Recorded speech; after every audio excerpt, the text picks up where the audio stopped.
Então, se você pegar, vamos dizer, a primeira frase da metafísica de Aristóteles, né?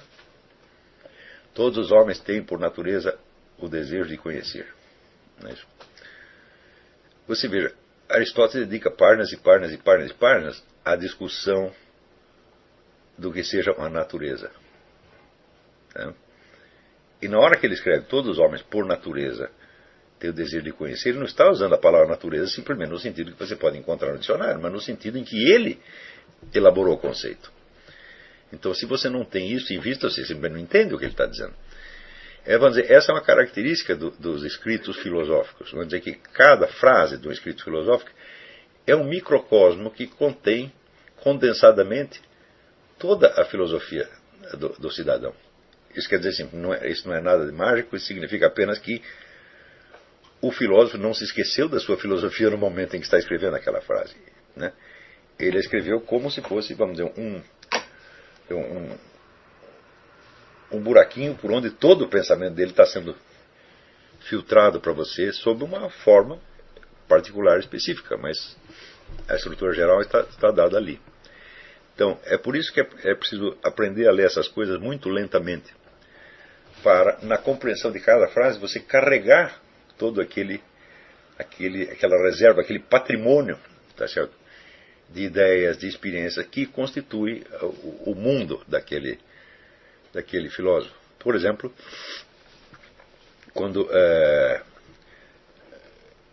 Aristóteles diz que existem escravos, pessoas que são escravas por natureza.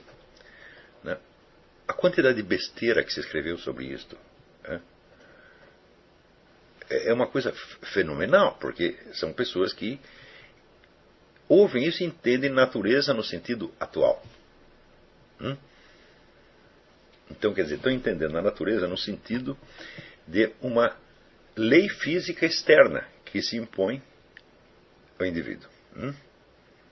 Quando Aristóteles, quando fala natureza, ele está falando aquilo que há de mais íntimo e pessoal no cidadão. Quer dizer, aquilo que ele está buscando. Não é isso? Então, por exemplo, o senhor Michel Foucault, ele quando vinha aqui para os Estados Unidos, ele ia especialmente nos clubes de sadomasoquismo para ficar amarrado e levar chicotada. Como é que não existem pessoas que são escravas por natureza? Que é uma necessidade profunda de submissão ao poder de um outro. Que numa sociedade democrática, onde não há legalmente escravidão, se manifesta exatamente assim. Não adianta você dizer, mas isso é psicopatológico. Não, psicopatológico é um julgamento que você está fazendo. Aristóteles está simplesmente constatando um fato. Tem pessoas que sentem uma necessidade profunda de se submeter a um outro.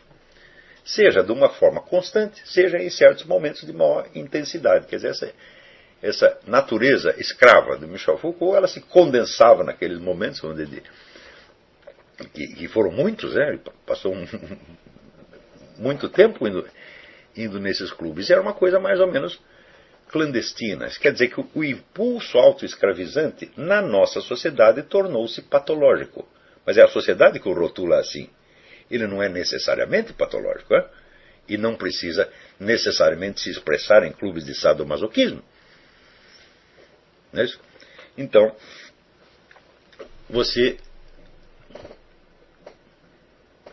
facilmente você pode, na sua experiência, ver que tem pessoas que vão dizer que, sem elas fazerem muita força, elas influenciam os outros. Elas estão numa posição, vamos dizer por assim dizer, de influência, de poder. E tem outras pessoas que, de bom grado, se submetem a essa. E tem pessoas que experimentam as duas posições ao longo da vida. Então, é disso que Aristóteles está falando. Agora, se você entender natureza no sentido fisicista atual, então você vai ter que entender que é uma hereditariedade, uma coisa genética, etc. Não é disso que Aristóteles está falando. O termo natureza, em Aristóteles, não é a natureza externa, é a natureza interna do indivíduo. E, portanto, como ele diz que todo ser busca realizar a sua natureza, quer dizer, ele por natureza busca realizar a sua natureza, a natureza coincide exatamente com o que o sujeito quer e com o que ele está buscando. Então, para entender isso, você tem que ler a frase tendo em vista o conjunto do que você sabe de Aristóteles e do que Aristóteles quis lhe transmitir. É nesse sentido que o Jorge Luiz Borges dizia que para entender um único livro precisa ter lido muitos livros. Quer dizer, depois de ler muitos livros com uma compreensão relativamente precária, que você começa a juntar as peças. Logo que você começa a juntar, você cria monstrinhos, quer dizer, você junta coisas que não tem nada que ver. Porque é por mera associação de ideias, e porque não tendo ainda os elementos suficientes para compor o quadro inteiro, você tenta compor um quadro inteiro com fragmentos. E, evidentemente, fica sempre faltando.